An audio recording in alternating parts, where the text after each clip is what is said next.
Song of Roland, Part 1, Lays 1 through 106.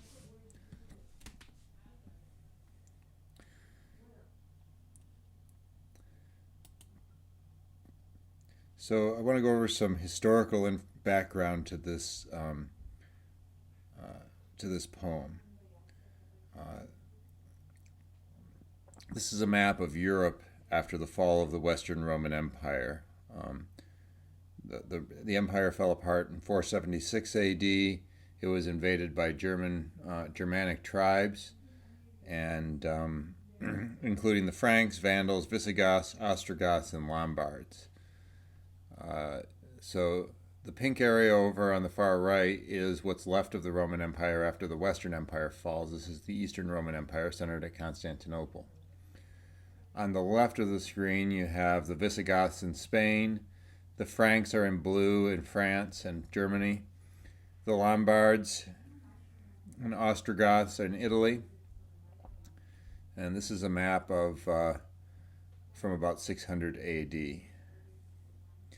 So basically, German barbarians had taken over the Western Roman Empire and were running their own kingdoms there. The Eastern Roman Empire at Constantinople continued on. But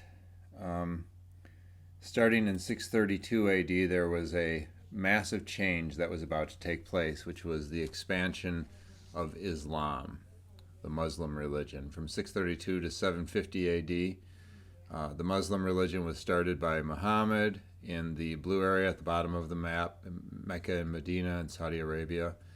And it's quickly spread out to the green areas, heading through North Africa and then into Spain, and then trying to go into France, and heading into Persia and India, and up into the Caucasus and into Asia Minor, which is Turkey today. So the old Roman Empire at Constantinople, the Eastern Roman Empire, had to fight them off in Turkey. And in Spain, the Christian king of the Franks was busy fighting the Muslim advance in Spain. And that's where our story takes place, kind of near the border of Spain and France, while the Frankish king fights off the Muslim invaders in that area. By 800 AD, the Franks had become the dominant Germanic force in Europe. Here's the pink area here in the center, the dark pink, is the Frankish Empire in 800 AD. You can compare it to the old Roman Empire centered at Constantinople in light pink over on the right, and see that it's actually bigger than the Eastern Roman Empire at that point. The greenish areas are held by Muslims, and around 800 AD, the Pope actually decided to crown the King of the Franks as the Holy Roman Emperor. And the idea here was that the Pope had been trying to get the emperor in Constantinople to help out with problems in Europe for a long time. And the emperor in Constantinople just wasn't able to do it anymore because he wasn't powerful enough. The king of the Franks would help, and so the Pope decided that he was more suitable to be the Roman emperor, even though he wasn't Roman, he was a German, than the Roman emperor in Constantinople was. And so he crowned him as Holy Roman Emperor on Christmas Day, 300 AD. And the Holy Roman Empire is a Germanic empire of the Middle Ages. It starts around 800 AD and continues on until 1800 AD. By crowning Charlemagne as the Roman emperor, he kind of legitimizes his empire kind of as a continuation of the old Roman Empire in Rome, and but as a Christian empire. And this is a Germanic restoration of the Roman Empire. There was a historian that said that the Holy Roman Empire was not holy, nor Roman, nor an empire. Well, it definitely wasn't Roman. It was a German empire. In fact, it's later called the Holy Roman Empire. The Holy Roman Empire of the German nation is its official title. But the Germans wanted to restore the Roman Empire, They saw it as a legitimate empire and as something that they wanted to restore and bring order back to Western Europe. Now, I need to go a little bit past the time when the story actually happens around this time when Charlemagne is crowned, and he's one of the main characters in the story. But I need to go a little bit past that to what happens 300 years after Charlemagne. In 1100 AD, or right before 1100 AD, we have the First Crusade. And basically, the Pope had heard about Christians who were trying to visit the Holy Land and were being either attacked by Muslims or having bad things happen to them. And he calls a crusade of Christian knights to go to the Holy Land to try to basically take it away from the Muslims and protect the pilgrimage sites in Jerusalem and the rest of the Holy Land, so that Christian pilgrims can go there. So it was in the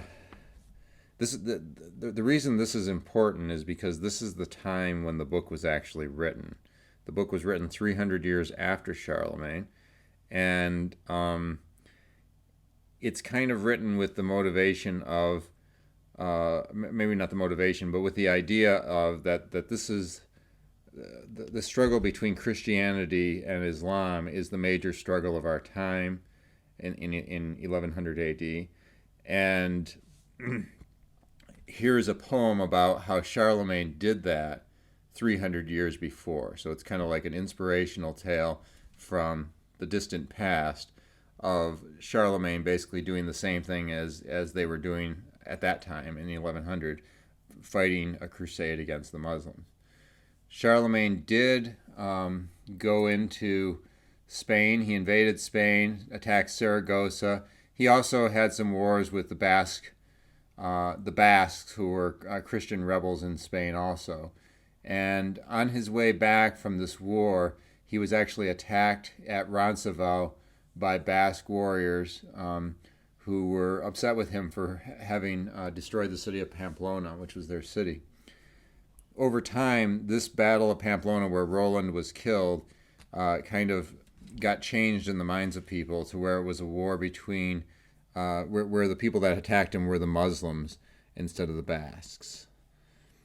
And that's how this is the story that we're going to be reading now. So it's not a completely historical story, although it is set in history, but it is a work of fiction.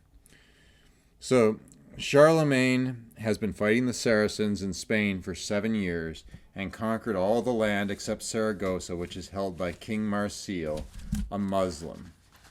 I will read to you the first verse. By the way, the verses in this book are called Laisses, Laisse, Laisse. Okay, that's the word for the verses.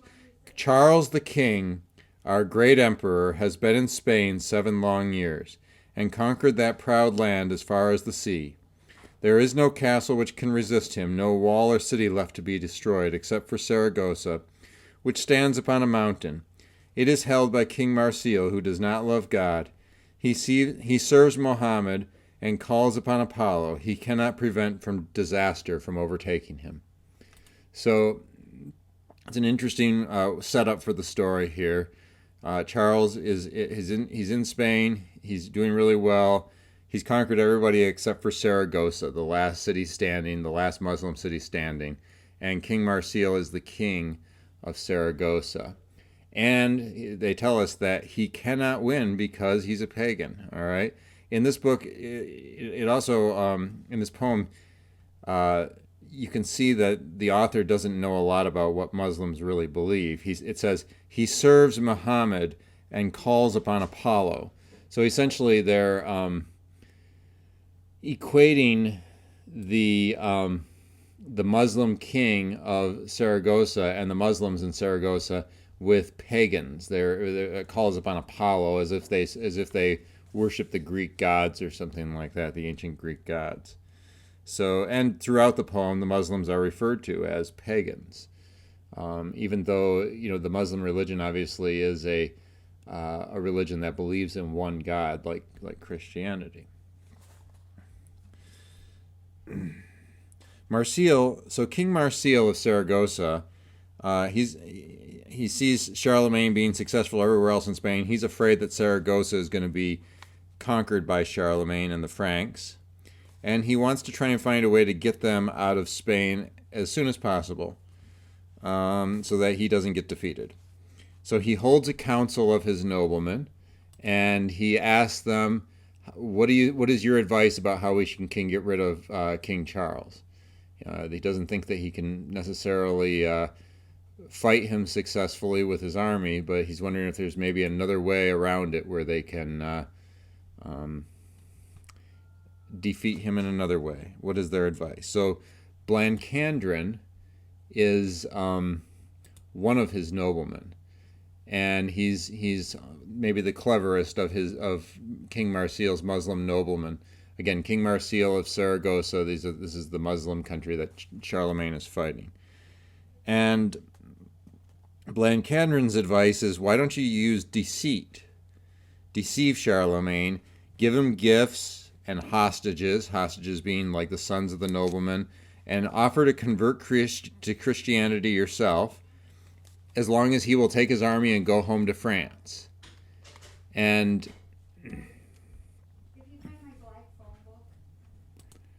so King Marsil likes this idea, that maybe by deceiving Charlemagne they could get rid of him, and he decides to send Blancandrin, his nobleman, as a representative to Charlemagne, and he sends him with an olive branch in his hand. The symbol of an olive branch is that he's coming in peace. He's coming to try to make peace with Charlemagne.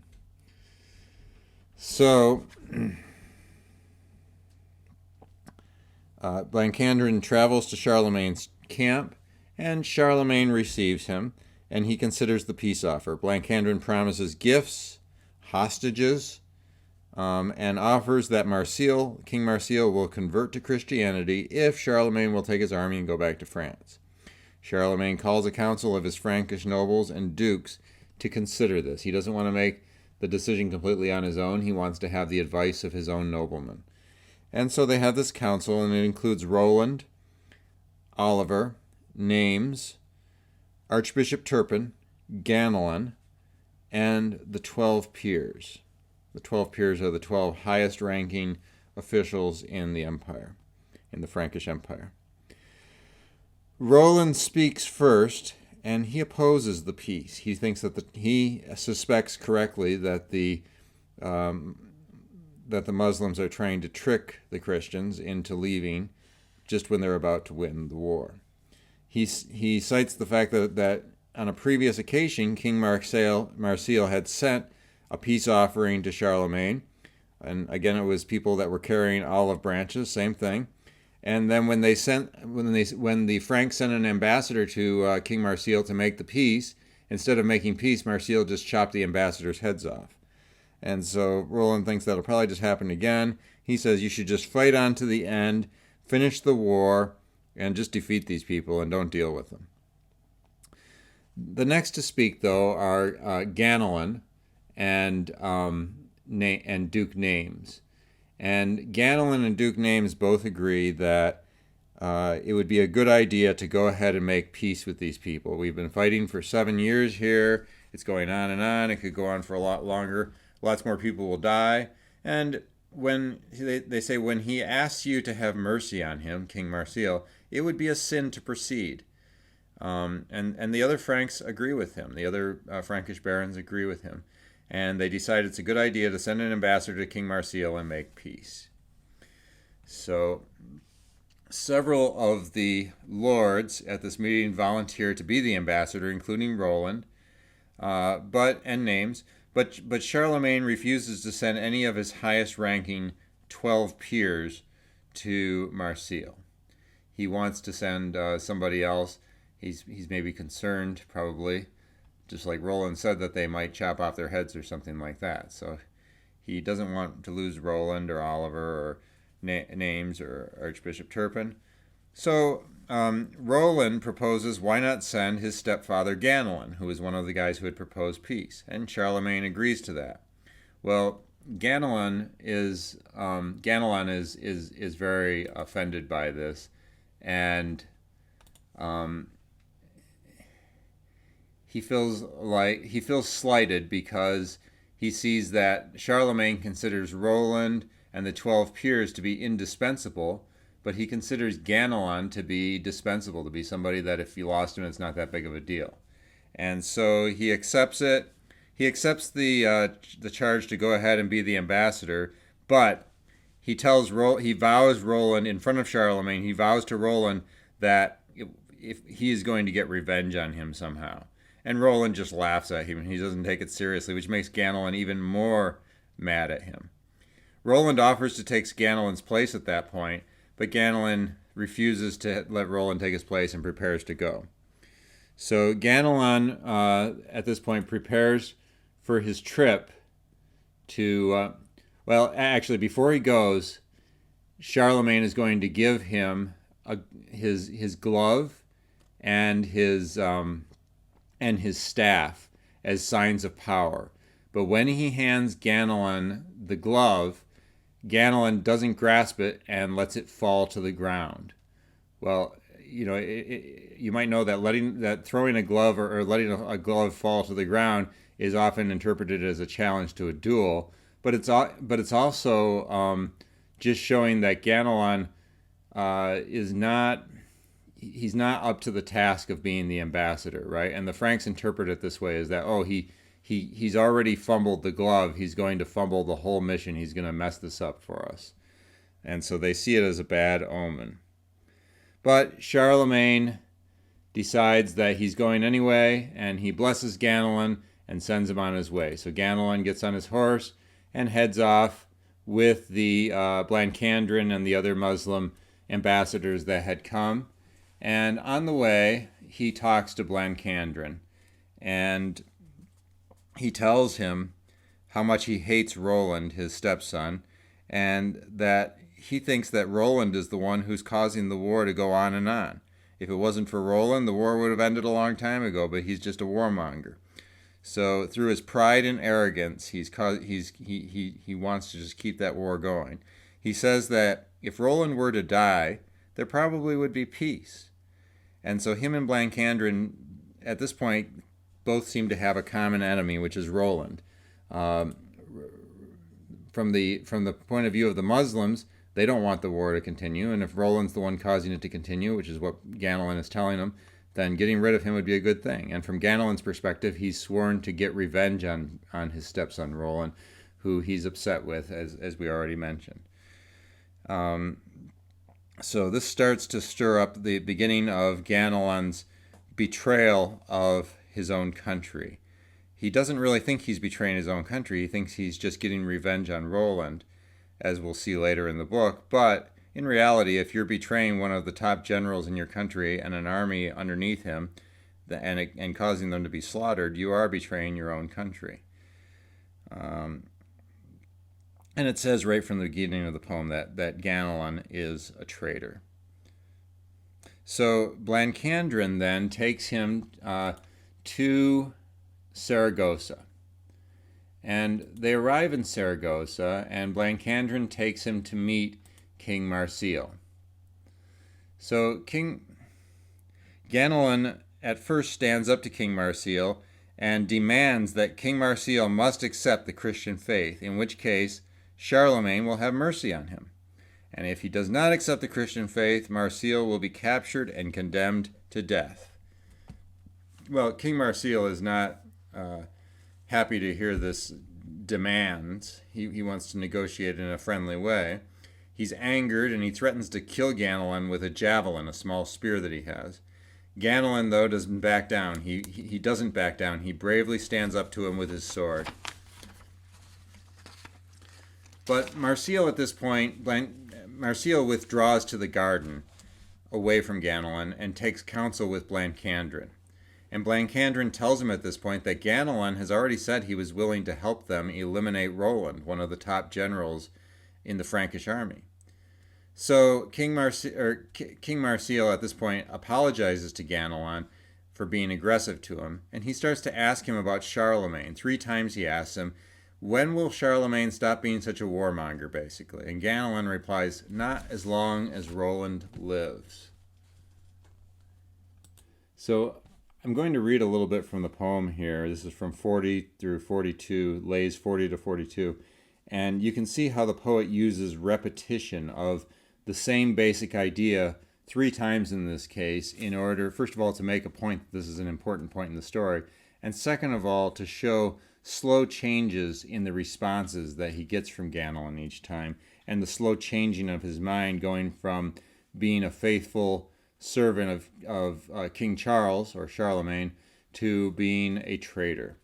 Marsil said, Ganelon, trust me when I tell you, this is the Muslim king talking here, trust me when I tell you that it is my wish to be a good friend to you.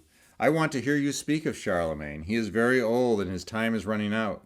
To my knowledge, he is over 200 years old. He has traveled through many lands. His buckler has taken so many blows. So many powerful kings has he reduced to begging. When will he ever tire of waging war?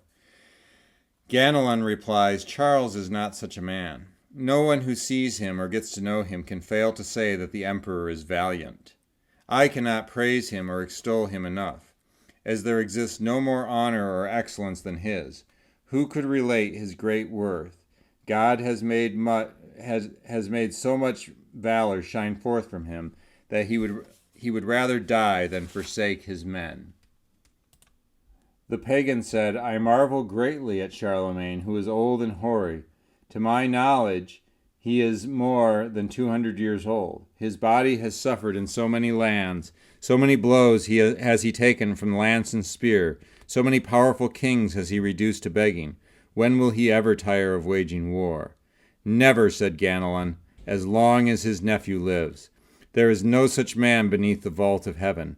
His companion Oliver is very brave. The 12 peers whom Charles loves so much form the vanguard with 20,000 knights.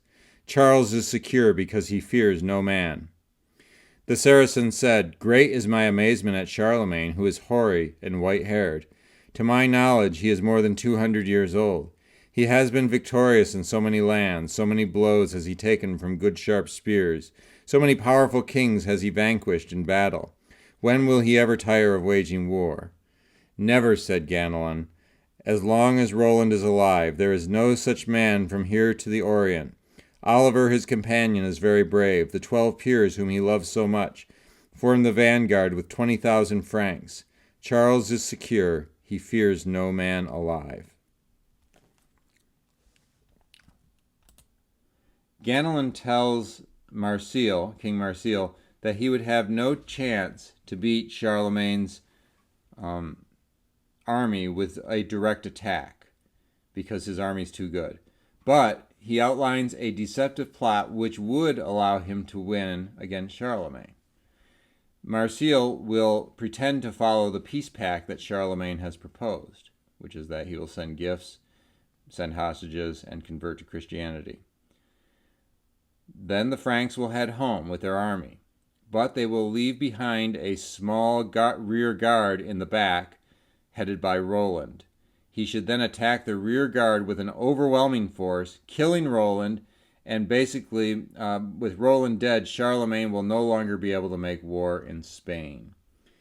So, when the Franks retreat, they will have to go through a mountain pass.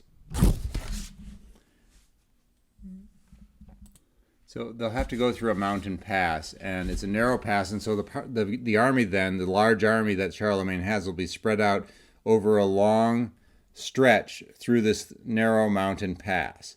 And Roland's portion of the army, which will be the rear guard, will have only 20,000 knights in it and will be far behind the rest of the army. And so it puts them in a place where Marsil can concentrate his army just on a small portion of the army, which has Roland in it, kill Roland, and destroy Charlemagne's power in Spain. To do this, he's going to give gifts to Charlemagne, wagon loads of stuff, animals, all kinds of other fancy stuff that he's going to send to him. And he's going to promise that he will come to Aix in France and convert to Christianity, the Muslim king will. And he's going to give Charlemagne hostages, which will be the sons of his noblemen, that to show him that he is genuine in wanting to do this, to do all these things that he's saying he's going to do. And Of course, he knows that when he doesn't do them, when he doesn't convert to Christianity and doesn't become Charlemagne's ally, then all his hostages will be killed. But the Muslims figure it's better that their sons be killed than that their city get taken over.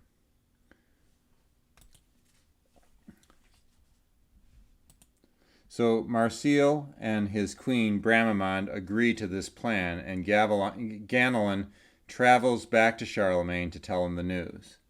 He arrives at Charlemagne's camp and tells him that his mission was a success and brings the riches and hostages with him from King Marsil. And he tells him that Marsil will come to France within a month and convert to Christianity. Charles and his lords are pleased that the deal has been made for peace, and they prepare their army to leave and go back to France.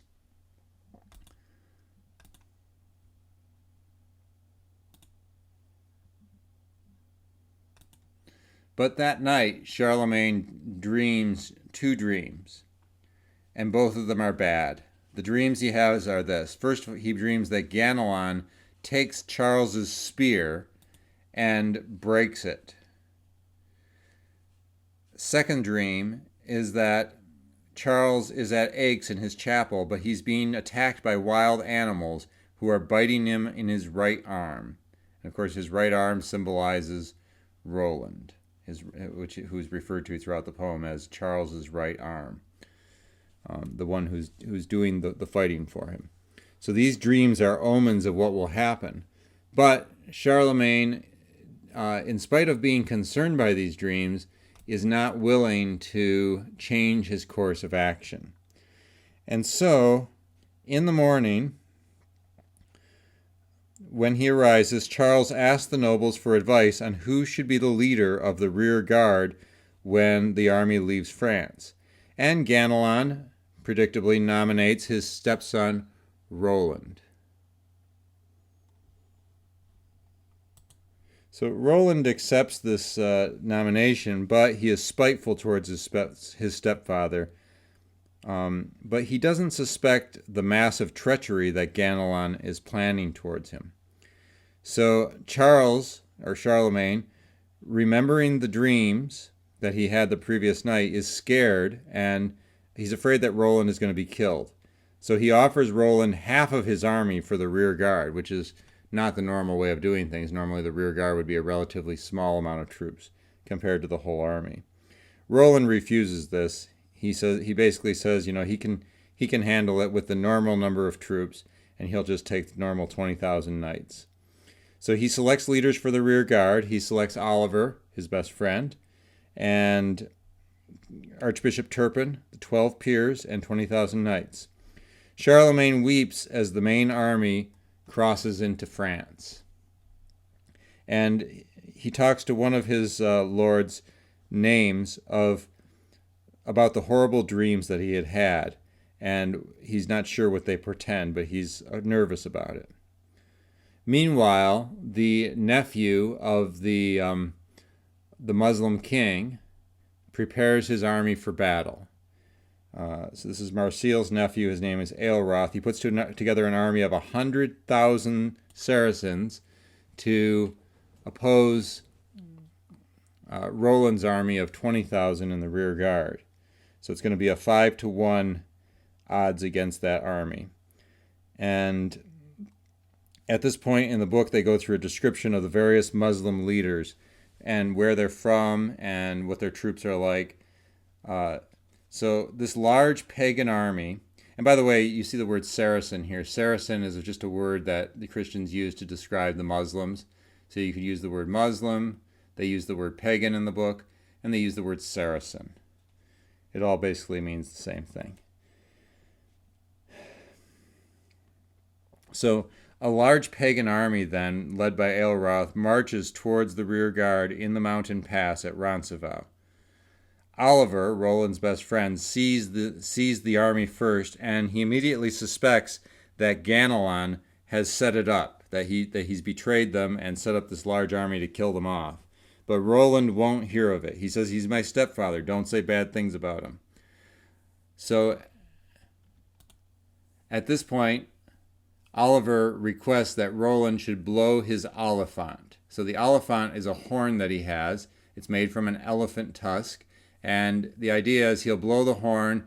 King Charles will hear it, and the army will hear it that's ahead of them in the mountain pass.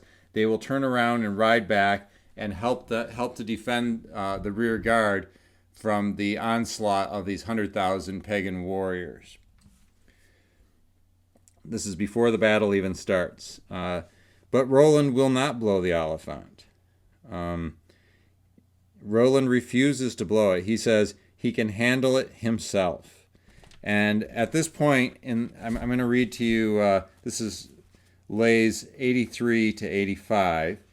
And this is another example of the repetitions to get the point across. Oliver said, "There is a huge army of pagans, but mighty few of our Franks. It seems to me, companion Roland, blow your horn. Charles will hear it, and the army will turn back." Roland replies, "That would be an act of folly. Throughout the fair land of France I should lose my good name. Straightway I shall strike great blows with Durendal." Durendal is the name of his sword. "Right up to its golden hilt, the blade will run with blood. These treacherous pagans will rue the day that they came into this pass. I swear to you, they are all condemned to death." So Roland here is a bit overconfident, and he assumes that because he's on the side of good and the pagans are on the side of evil, that therefore it doesn't matter how many pagans there are, he's going to win anyway. God will make sure of that. And he also has a great overconfidence in his own ability. And because of that, he's not even willing to call for help because he won't need it. He's just going to take them. He's going to conquer the pagan army on his own without any help, because that's just the way it's going to be. "Companion Roland, blow your horn. Charles will hear it and turn the army round. With his barons, the king will come to our aid." So you hear the repetition again here. 3 times he goes through this. Roland replies, "God forbid that my kinsmen should incur reproach because of me, or that the fair land of France should fall into disrepute. No, I shall strike many blows with Durendal, my good sword, which is girt about me. You will see the entire blade all smeared with blood. These treacherous pagans will rue the day they gathered here. I swear to you, all are doomed to die." So again, he's overconfident, and he's very proud. He doesn't want to have to call anybody for help. "Companion Roland, blow your horn. Charles will hear it as he rides through the pass. I swear to you, the Franks will soon return." "God forbid," replies Roland to him, "that any man alive should say that pagans made me blow the horn. My kinsmen will never have to bear that reproach. When I enter into the thick of battle, I shall strike 1,700 blows. You will see the steel blade of Durendal covered with blood. The Franks are brave men. They will strike courageously. For those from Spain, there will be no escape from death." So 2 laisses later, the poet makes a great observation. Roland is brave, and Oliver is wise. So Roland is confident that the Christians will triumph no matter how many pagans there are. Archbishop Turpin, who's with him, absolves the troops and says that if they die, they will die as martyrs to the faith. The troops cry out, Mount Joy, which is the battle cry of Charlemagne and his army. And then they ride off to fight the Saracens, and the Battle of Roncesvalles begins. Aelroth, the leader of the Muslim army, brags that today fair France will lose her fame. The Battle of Roncesvalles begins. A series of confrontations between Frankish knights and Saracens are detailed at this point, in which the Franks slaughter many of the leaders of the Saracen army. The Franks are outnumbered, but they more than hold their own. The Saracens who die are carried off to hell by demons. There in the middle picture, you can see a demon pulling the Saracen off the horse into the hole in the ground.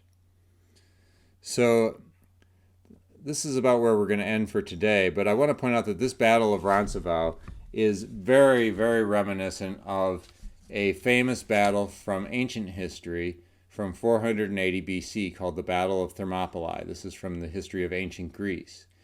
In this battle, a Persian army of 1 million men was marching against Greece to conquer Greece. And Greece was made up of a bunch of small city-states who could never quite agree with each other on what to do. And none of the other city-states would send any help to fend off the million-man army that was coming in. So a group of 300 Spartans go into a mountain pass and manage to hold off this army of 1 million Persians for quite a while. In fact, they held them off for a long time until finally the Persians were able to convince a Greek shepherd that lived in the area to show them a secret passageway around the mountain pass so that they could come in from the other side and attack the Spartans from both sides at once, at which point they killed them all off. But this whole battle, when you think about it, the mountain pass, the small number of Franks versus the large number of pagans, the treachery that happens, that causes this to happen, all extremely reminiscent of this earlier Battle of Thermopylae from ancient Greece.